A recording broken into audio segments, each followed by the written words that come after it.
Amitofo, selamat pagi. Sekarang saya mau menjelaskan tentang Miao San Gongzhu是观世音菩萨吗？yaitu cerita putri, Tuan Putri Miao San. Apakah ia merupakan penjelmaan dari观世音菩萨? Seperti kita mungkin sebaiknya kita mengetahui bahwa agama Buddha itu bukan hanya ada aliran, banyak aliran, terus asalnya pun banyak. Seperti Suhu mungkin lebih mengetahui tentang Chinese Buddhism, jadi sejarah Buddhis, sejarah agama Buddha di Cina. Jadi terbagi-bagi banyak, ada Japanese Buddhism, ada Tibetan Buddhism, ada India Buddhism, jadi masing-masing banyak, ada Korea Buddhism. Jadi Buddhis itu banyak sejarahnya berdasarkan negara masing-masingnya. Mungkin ada yang berbeda antara satu negara dengan negara lainnya, tapi asalnya sama dari India. Jadi suku lebih menjelaskan sejarah, menjelaskan tentang Chinese Buddhism, yaitu Buddhis yang menurut sejarah Cina. Jadi ini kita cerita tentang Miao San Gongzhu karena ini kita akan merayakan hari besar Kuan Yin, yaitu hari Chenfo, hari pencerahan Kuan Yin. Ini berdasarkan apa hari pencerahan? Seperti mungkin ada yang banyak mengetahui bahwa pada umumnya Vihara Mahayana mereka bisa merayakan dalam setahun merayakan 3 kali hari besar观世音菩萨, hari besar Bodhisattva Avalokitesvara. Ini berdasarkan apa? Sesungguhnya berdasarkan kisah dari ini Miao San Gongzhu, Putri Miao San ini. Jadi Putri Miao San ini menurut sejarah sesungguhnya ada asalnya dari Nanpei Cao. Nanpei Cao yaitu dinasti, salah satu dinasti Cina sekitar tahun 400-an hingga 500-an, mau mendekati 600. Masa 400 sampai 600 ini adalah masa Nanpei Cao, dinasti Nanpei Cao. Jadi dinasti ini adalah masa Miao San Gongzhu. Orang tuanya adalah seorang raja namanya Miao Zhuangwang. Jadi ini Miao San Gongzhu adalah putri ketiga. Seperti kita ketahui mungkin yang bagi yang suka melihat sinetron itu kisah Huanzu Keke, dinasti, banyak kisah kerajaan Cina itu diketahui bahwa putri Gongzhu itu memang masa kecilnya sangat disayangi, dimanjain, berlimpah harta benda dan kenikmatan hidup. Tapi setelah waktunya 15 tahun, 16 tahun, 17 tahun sesudah masa akil baliknya selesai, dia harus menjalankan tugasnya. Jadi tugas Gongzhu itu pada umumnya adalah dinikahkan, dikawinkan. Dia tidak peduli dia apakah bersedia atau tidak bersedia. Sang putri akan dinikahkan jauh di tempat, di negara lain, di wilayah lain. Untuk apa? Untuk biar hubungan kedua negara ini, kedua kerajaan ini, hubungan bilateralnya bagus.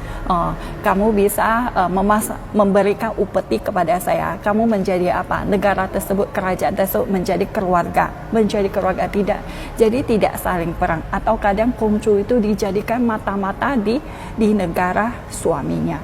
Jadi ini Miao San Gongzhu ini adalah putri ketiga. Kedua kakaknya sudah dinikahkan ke tempat yang jauh, tinggal giliran dia. Tapi Miao San Gongzhu ini dari kecil dia sudah berniat. Dia sangat tertarik dengan ajaran Buddha. Dia banyak membaca literatur tentang Buddha Dharma dan banyak suka meditasi, membaca sutra dan parita. Jadi Miao Zhuangyan, raja tersebut, ayahnya sangat marah sekali.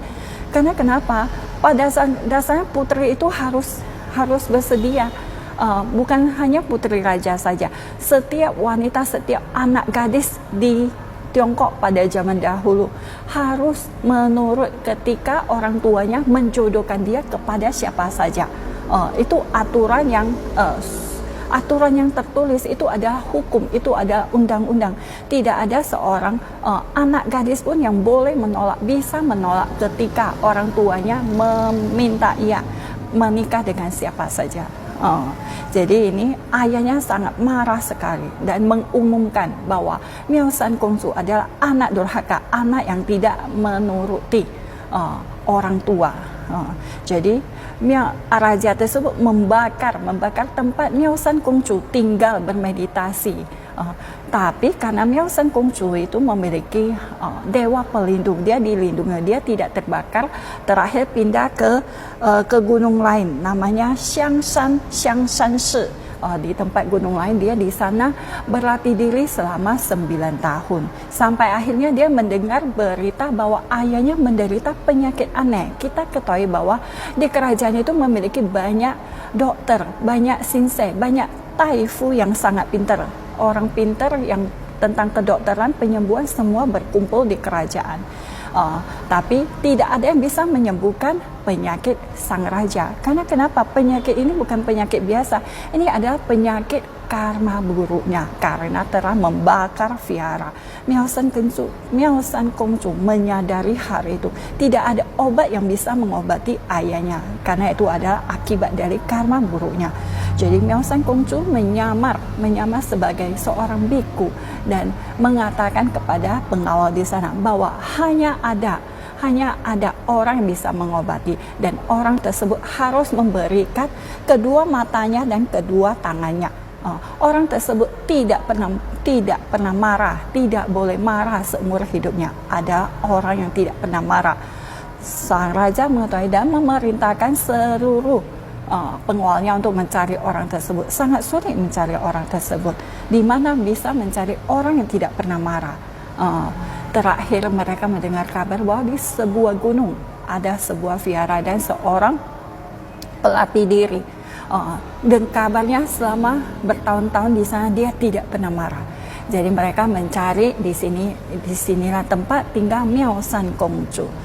Miao San Kongzu tampak dipaksa dia menyerahkan mata dan kedua tangannya untuk dibawa pulang oleh pengawal dan sembuhlah sang raja.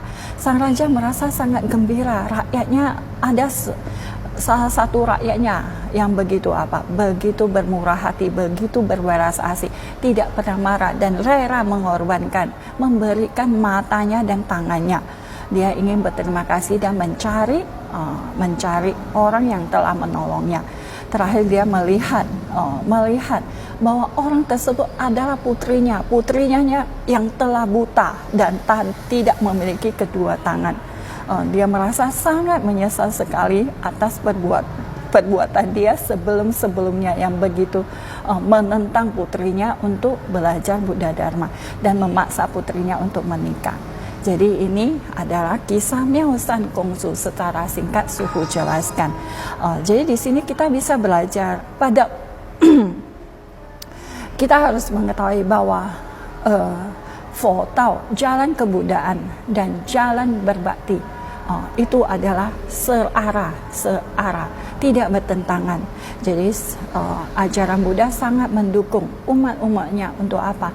Untuk berbakti kepada orang tuanya. Jadi pada saat kita memberi makanan, menyumbang ke panti jompo, membantu orang yang kesusahan, kita suka function, melepas hewan-hewan, kita memberi dana kepada para sangga, bersumbangsi, berdana untuk vihara, semua kebajikan kita lakukan. Tapi kebajikan yang teratas, yang terbaik, ladang yang paling subur adalah orang tua kita. Jadi sebelum kita mengulurkan tangan keluar, kita harus memperhatikan orang sekeliling kita. Apakah orang tua kita telah bermurah hati kepada mereka. Jadi ini Suhu sampaikan secara sederhana. Semoga bermanfaat. Amitofo.